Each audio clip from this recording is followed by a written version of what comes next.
पूरे पार्लियामेंट में अगर एससी एसटी ओबीसी के सांसद महोदय अगर रात को रिजाइन कर दे, सरकार तो नहीं टिक जाएगी। लेकिन क्या कारण है? कारण यह है कि वो पिछले को बने हुए हैं, उनके पास कोई पावर नहीं है, मिनिस्टर विदाउट पोर्टफोलियो।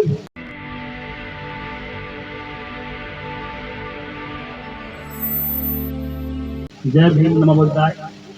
मंच पर आसीन मिशन जय भीम के संचालक अध्यक्ष महोदय और इस मिशन जय भीम को दिल्ली से लेकर पूरी दुनिया तक पहुंचाने वाले महामहिम रणका गौतम जी, वक्त का समय पाबंद मुझे कर दिया गया है क्योंकि मेरी आदत ज़्यादा खराब है। मैं जब बोलता हूँ कथा प्रवचन करता हूँ तो 2-2 ढाई बोलता है, लेकिन फिर भी विषय पे मैं कहूँगा।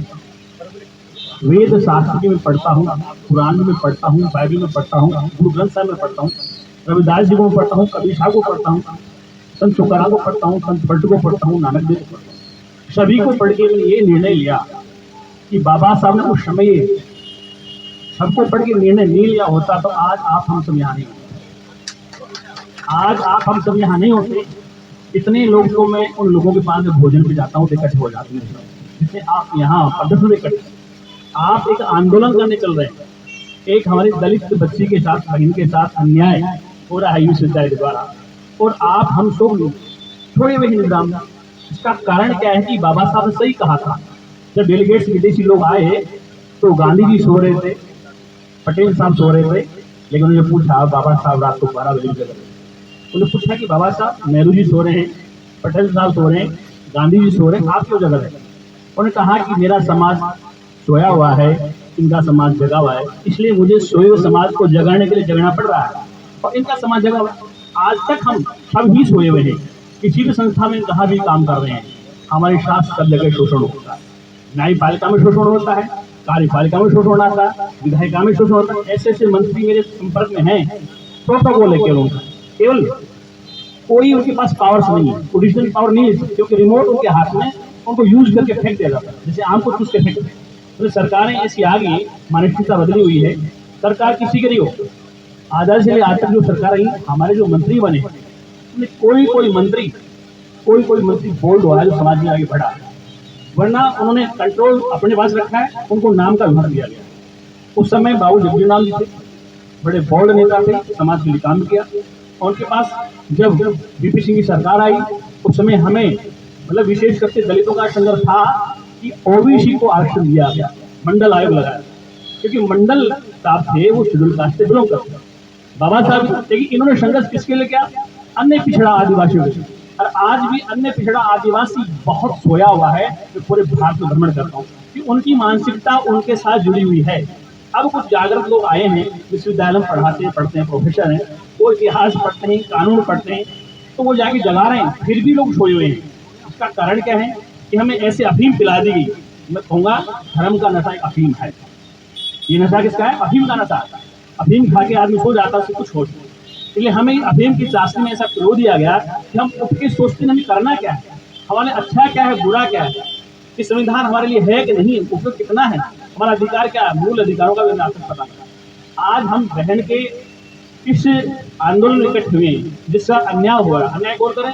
जो लोग संपन्न हैं, प्रबुद्ध लोग हैं, जो आज से हजारों वर्ष से करते आए, आज भी करते आ रहे हैं। और उनका करने का साहस क्यों होता है?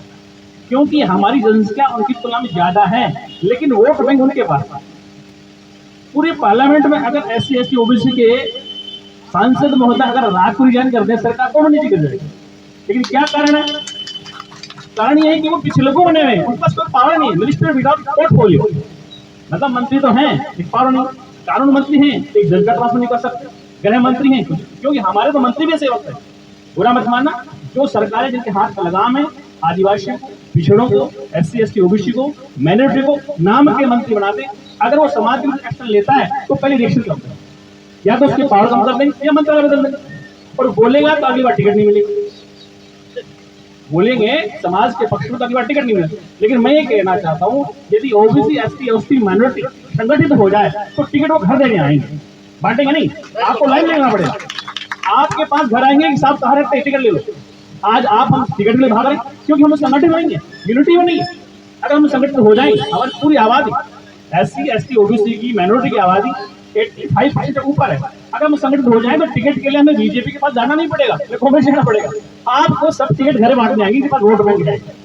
ज्यादा मैं समय नहीं लूंगा, इतना मैं आपसे कहूंगा, निवेदन करूंगा। एक मैं सन्यासी भी हूँ और अम्बेडकर मंच का पूर्व अध्यक्ष भी रहा हूँ, संन्यास और बाबा साहब के मिशन से आज मैं बोलता हूँ। मिशन मैंने भी चलाया था। मुझे सौभाग्य मिला माननीय काशीराम के साथ बस 2 वर्ष काम करा, जब मैं राजस्थान पढ़ता और काशीराम जी का मैंने प्रोग्राम हाईकोर्ट जयपुर में किया।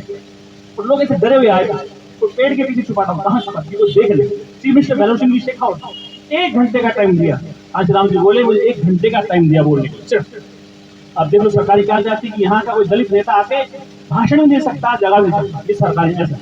इसलिए मैं सबसे निवेदन करूंगा कि आप बाबा साहब को साथ रखेंगे, फोटो लगाने से काम नहीं चलेगा, गुटका पट्टा पड़ने से काम नहीं चलेगा, सीलों को अनुपालन करना पड़ेगा।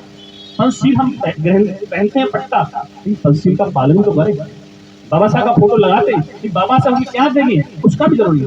आरती पूजा मंडन से काम नहीं चलेगा, उसको इम्प्लीमेंट जमीन पे करना पड़ेगा, समाज में बात को बताना पड़ेगा। जय भीम, नमो बुद्धाय, जय भारत, जय।